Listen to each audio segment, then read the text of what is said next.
Salut à tous, ravi de vous proposer cette nouvelle émission avec une comédienne qu'on a vue dans plusieurs séries cultes notamment et au théâtre. On l'aime beaucoup. Bonjour Christine Lemler. Bonjour. Christine, au départ, je crois que vous étiez pas orientée vers une carrière de comédienne. Pourquoi? Si, si, j'ai toujours voulu faire ce métier-là. Non, il n'y avait pas eu, j'avais vu la coiffure, non, au départ. Parce que je voulais m'assurer un métier éventuellement, mais moi, c'est ma passion, ça a toujours été le théâtre, la télévision, le cinéma. Et comment alors justement cette carrière a débuté? Alors, cette carrière a débuté, alors j'ai fait de la coiffure et puis parallèlement à ça, comme je ne savais pas si j'avais vraiment envie d'être comédienne, j'ai tenté le conservatoire de Rouen. Et j'ai été reçue et puis mon professeur m'a encouragée à continuer. Donc je suis restée 2 ans, sur Rouen et j'ai suivi les cours au conservatoire. Après je suis montée sur Paris où j'ai suivi d'autres cours et puis, très vite, j'ai tourné. Mon premier téléfilm, je l'ai fait en 89. Et en 89, j'ai un copain qui passait des essais, pour un téléfilm et je lui ai demandé si je pouvais l'accompagner. Le metteur en scène, comme j'étais là, m'a dit: «Écoute, je vais te passer un texte aussi, tu vas le lire et puis après vous allez me le jouer tous les 2».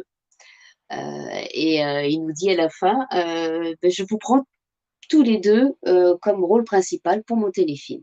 Et Ah, j'ai commencé. génial. Oui, c'était, Euh, une belle aventure. ouais, en 93, il y a une première série culte, le Château des Oliviers. C'est un bon souvenir.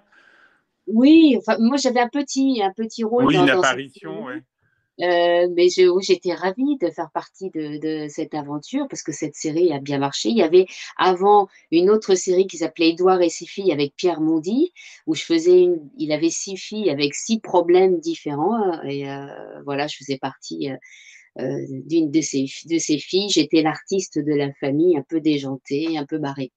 Oui, on s'en Ça m'a beaucoup souvient, ouais. amusée. Alors, il y Et a puis après, Classe il y a eu, Mannequin. Là, on peut dire que voilà. c'est une série qui a beaucoup compté dans votre parcours.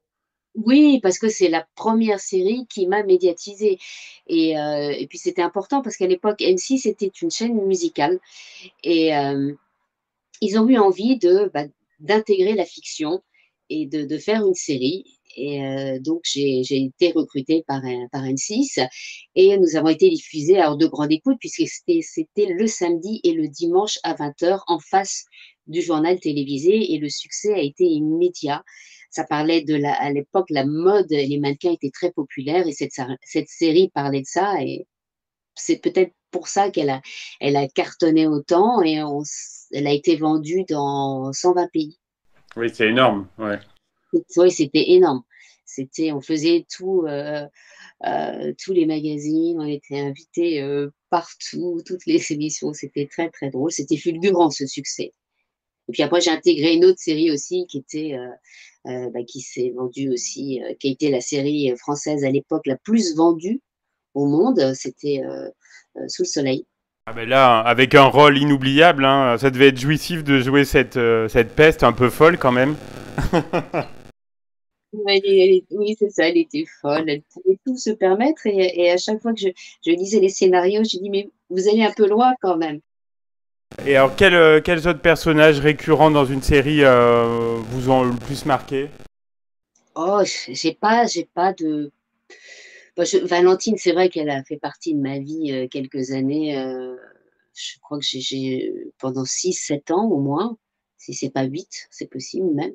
Mais voilà, chaque, personnage, à chaque fois, c'est une nouvelle aventure et je m'amuse beaucoup. Là, en ce moment, je suis au théâtre avec, Drôle de campagne. Oui, super pièce. Oui, avec Franck Leboeuf, Nicolas Vitiello et Véronique Demonge et Franck Leboeuf et Nicolas Vitiello, je travaille avec eux déjà depuis 11 ans.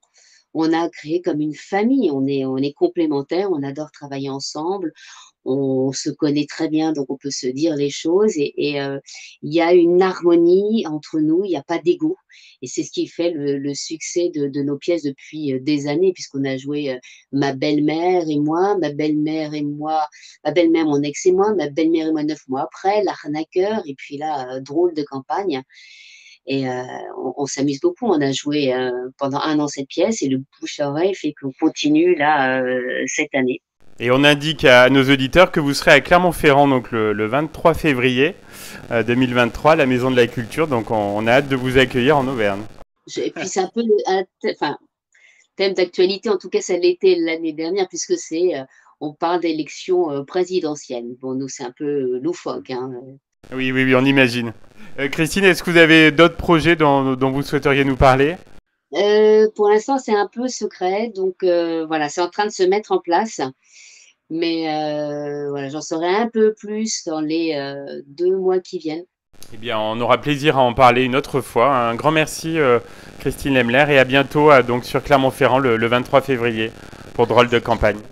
Haute en couleur, hors norme, avec une cohabitation hors norme et voilà, ça je pense que ça va surprendre et ça va amuser beaucoup. À chaque fois qu'on on joue une nouvelle pièce, on nous dit: «Mais on n'a jamais vu de pièce aussi drôle» et ça cartonne et c'est aussi ce qui fait le succès de notre troupe, et on est, pratiquement complet, partout où on passe.